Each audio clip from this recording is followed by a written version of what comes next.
Class 3 English First Chapter The Lion and the Rat ସିଂହ ଏବଂ ମୂଷା ଏହା ଏକ ପଞ୍ଚତନ୍ତ୍ରର ଗପ।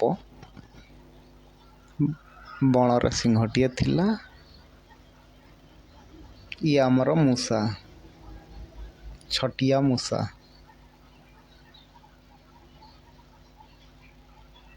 There was a lion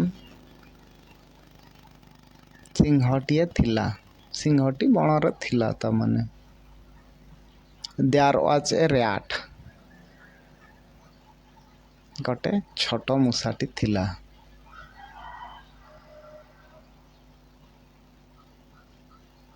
The lion was big ସିଂହଟି ବଡ଼ ଥିଲା।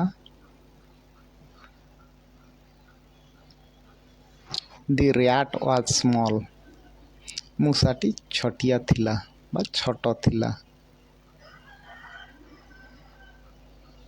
One day the big lion was sleeping under a tree ଦିନେ ବଡ଼ ସିଂହଟି ଗଛ ମୂଳରେ ଶୋଇଥିଲା।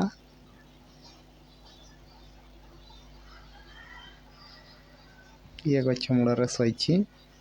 The small rat by mistake climbed up the lion ଛୋଟ ମୂଷାଟି ଭୁଲବଶତଃ ସିଂହ ଉପରେ ଚଢ଼ିଗଲା।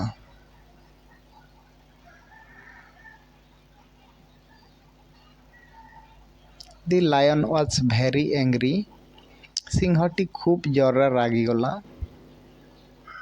ଆଉ ରାଗରେ ଗର୍ଜନ କଲା।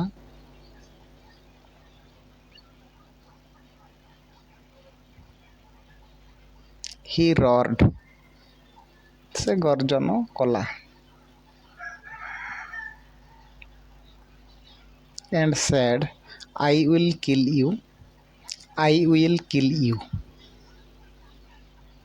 ଏବଂ କହିଲା ମୁଁ ତୁମକୁ ମାରିଦେବି ବା ମୁଁ ତୋତେ ମାରିଦେବି ଏପରି ରାଗରେ କହିଲା। The rat prayed, Don't kill me, I will help you one day ତାପରେ ଛୋଟିଆ ମୂଷାଟି ସିଂହକୁ ପ୍ରାର୍ଥନା କଲା, ମୋତେ ମାର ନାହିଁ, ଦିନେ ମୁଁ ଆପଣଙ୍କୁ ସାହାଯ୍ୟ କରିବି।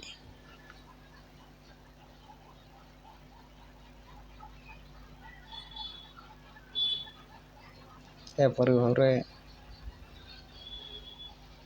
Another day the big lion was caught in a net ତା ପରଦିନ ସେହି ବଡ଼ ସିଂହଟି ଜାଲରେ ପଡ଼ିଗଲା ବା ତା ପରଦିନ ସେହି ବଡ଼ ସିଂହଟି ଜାଲରେ ପଡ଼ିଯାଇଛି। He could not come out ସେ ଜମା ବାହାରି ପାରିଲା ନାହିଁ।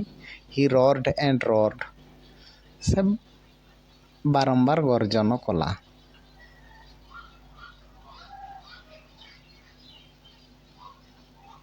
The small rat heard and came to the lion ଛୋଟିଆ ମୂଷାଟି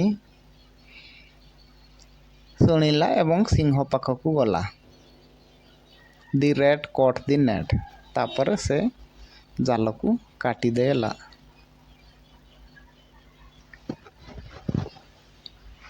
ତାପରେ କ'ଣ ହେଇଥିବ ନା ସିଂହ ଆଉ ମୂଷା ବନ୍ଧୁ ହେଇଗଲେ। Then ସିଂହଟି ବୁଝିପାରିଲା If you forgive anyone, someone help you in difficult situations. Thank you.